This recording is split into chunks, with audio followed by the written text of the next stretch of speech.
अस्सलाम वालेकुम। आज हम लोग एक्सरसाइज 19.2 स्टार्ट करेंगे। तो क्वेश्चन नंबर 1 में हमें कहा जा रहा है कि हमने डिटर्मिनेंट्स फाइंड करने हैं। अब जो भी मैट्रिसेस हमें दिया हुआ है हम क्या करेंगे, उसको लेट करेंगे किसी भी वेरिएबल के इक्वल। ठीक है, हमारे पास जो मैट्रिस है किसके इक्वल है, ए के इक्वल। ठीक है, तो हमने डिटर्मिनेंट फाइंड करने।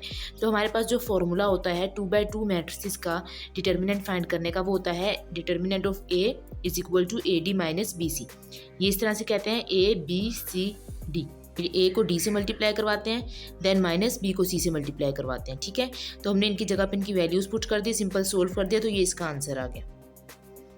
अब हमारे पास 3/3 का मैट्रिक्स है और कहा जा रहा है कि इसका डिटर्मिनेंट फाइंड करना है। तो कैसे फाइंड करेंगे, ये मैंने इस तरह से बताया था, determinant of A which is equal to, मैंने कहा था पहला नंबर हमेशा प्लस का होता है, सेकंड नंबर माइनस का होता है और थर्ड नंबर फिर प्लस का होता है। तो इसको जब हम सोल्व करेंगे तो पहले फर्स्ट नंबर लिखते हैं जो कि प्लस का हो गया, देन फिर मैट्रिसेस ड्रॉ करते हैं, फिर सेकंड नंबर लिखते हैं जो हमारे पास क्या है, माइनस का होना चाहिए, तो -3। थर्ड नंबर लिखेंगे, थर्ड नंबर हमारे पास क्या है, -5, बट बीच में हमारे पास क्या आना चाहिए, प्लस।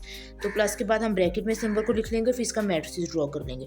अब जब हमने 4 लिखा तो 4 का जो रो है और जो कॉलम है इसको करेंगे इग्नोर, और जो बाकी का मैट्रिसेस बच गया है उसको इस मैट्रिसेस के अंदर लिख लेंगे इस तरह से। अब जब सेकंड नंबर लिखा तो इसका कॉलम और इसका रो इसको इग्नोर करेंगे, तो यहाँ पर बचा -5 -2 और यहाँ पर बच गया -5 4। इसी तरह जब थर्ड नंबर लिखा तो उसका रो और उसका कॉलम इग्नोर करेंगे और ये वाला मैट्रिक्स बच गया, तो इसको हम लिख लेंगे, ये हमने लिख लिया। ओके, अब इसको फिर उसी तरह सोल्व करेंगे, A D minus B C, इधर भी A D minus B C और इधर भी A D minus B C, क्योंकि हमारे पास 2/2 का मैट्रिक्स बन गया जिस तरह हमने ऊपर सोल्व किया था। ठीक है, तो ये हमने इस क्वेश्चन को सोल्व किया है, सिंप्लीफिकेशन की है, और ये सोल्व करने के बाद हमारे पास इसका आंसर आ गया। ठीक है, बाकी के जितने भी पार्ट्स हैं वो आप लोगों ने खुद ट्राई करने हैं। अब हमारे पास क्वेश्चन नंबर 2 आ रहा है। क्वेश्चन नंबर 2 में हमें कहा जा रहा है कि हमें 12, M22, M21 और फिर ए। अब इस तरह इसको फाइंड कैसे करते हैं, देखें। सबसे पहले हम क्या फाइंड करेंगे, M12। याद रखिएगा हमारे पास दो चीज़ें होती हैं, एक होती हैं MIJ और दूसरा होता है AIJ। ठीक है, I का मतलब होता है रो और J का मतलब होता है कॉलम। ठीक हो गया।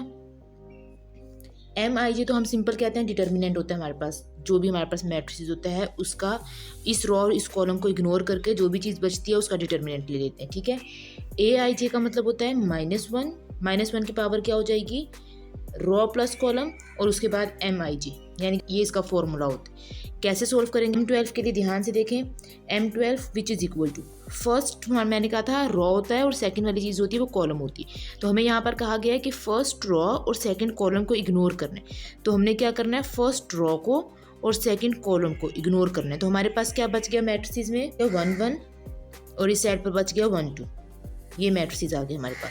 इसको सिंपल सोल्व कर लेंगे, A D minus B C वाला फॉर्मूला लगाकर, तो A D minus B C, तो इसको हमने सोल्व कर लिया, तो ये हमारे पास इसका आंसर आ गया। सेकंड चीज़, सेकंड हमें क्या फाइंड करनी है, M22 मतलब सेकंड रो सेकंड कॉलम, तो मतलब सेकंड रो और सेकंड कॉलम, तो हमारे पास बचेगा 2 1 इस साइड पर और इधर बच जाएगा 1 2, तो इसको सिंपल सोल्व कर लेंगे। तो ये हमने इसको सोल्व कर लिया, तो ये हमारे पास M आ गए। ठीक है, A12 मतलब -1 से स्टार्ट करेंगे, इसका फॉर्मूला होता है -1, और जो भी ये दोनों होता है इन दोनों को एडिशन करवा देते हैं रो कॉलम को, उसके बाद मैट्रिसेस ड्रॉ करते हैं। अब हमारे पास है A12, यानी कि फर्स्ट रो और सेकंड कॉलम को इग्नोर करके जो मैट्रिसेस आएगा, तो देखें फर्स्ट रो और सेकंड कॉलम को इग्नोर करके हमारे पास आ रहा था 1 1 और 1 2, राइट। तो हम क्या करेंगे, यहाँ पर पुट कर देंगे 1 1 और 1 2, और इसको आप सिंपल सोल्व कर लेंगे। तो इसको जब सोल्व करेंगे तो -1 की पावर क्या हो जाएगी, 3, और इसको सोल्व करके हमारे पास क्या आ जाएगा, क्रॉस मल्टीप्लिकेशन में 2 -1, तो -1 की पावर अगर ओड होती है तो हमें पता है कि हमारे पास आंसर में माइनस साइन आता है, ये मैंने लास्ट वीडियो में भी समझाया था। तो इसमें इसको 2 में से 1 को माइनस करवा देंगे तो आंसर आ जाएगा 1, तो ये हमारे पास इसका आंसर हो जाएगा। A21 आप लोग खुद फाइंड करेंगे। ठीक है, हम लोग बात करते हैं क्वेश्चन नंबर 3 की। क्वेश्चन नंबर 3 में हमें कहा जा रहा है कि हमें x फाइंड करना है अगर हमारे पास ये वाला जो मैट्रिक्स है ये सिंगुलर हो। हमें पता है हमारे पास कोई भी मैट्रिक्स उस टाइम सिंगुलर होता है अगर हम उसका डिटर्मिनेंट फाइंड करें और वो 0 आ जाए। अगर वो 0 आ गया तो वो हमारे पास सिंगुलर मैट्रिक्स होता है, अगर वो 0 नहीं आता तो वो हमारे पास नॉन सिंगुलर मैट्रिक्स होता है। तो हमने सिंपल करना क्या है, जो हमें मैट्रिक्स दिया हुआ है हमने इसका क्या फाइंड कर लेना है, डिटर्मिनेंट। डिटर्मिनेंट इसका क्या हो जाएगा, 5 - x × 4, फिर बीच में माइनस साइन आता है, राइट, ए डी और -BC, तो तो इसको सोल्व कर लेंगे। x+1 multiply by 2 which is equal to 0। तो इसको हमने सिंपल मल्टीप्लिकेशन कर देनी है और सोल्व करके हमारे पास इसका आंसर आ जाएगा। तो ये हमने इसको सिंपल सोल्व किया है और ये इसका आंसर आ गया।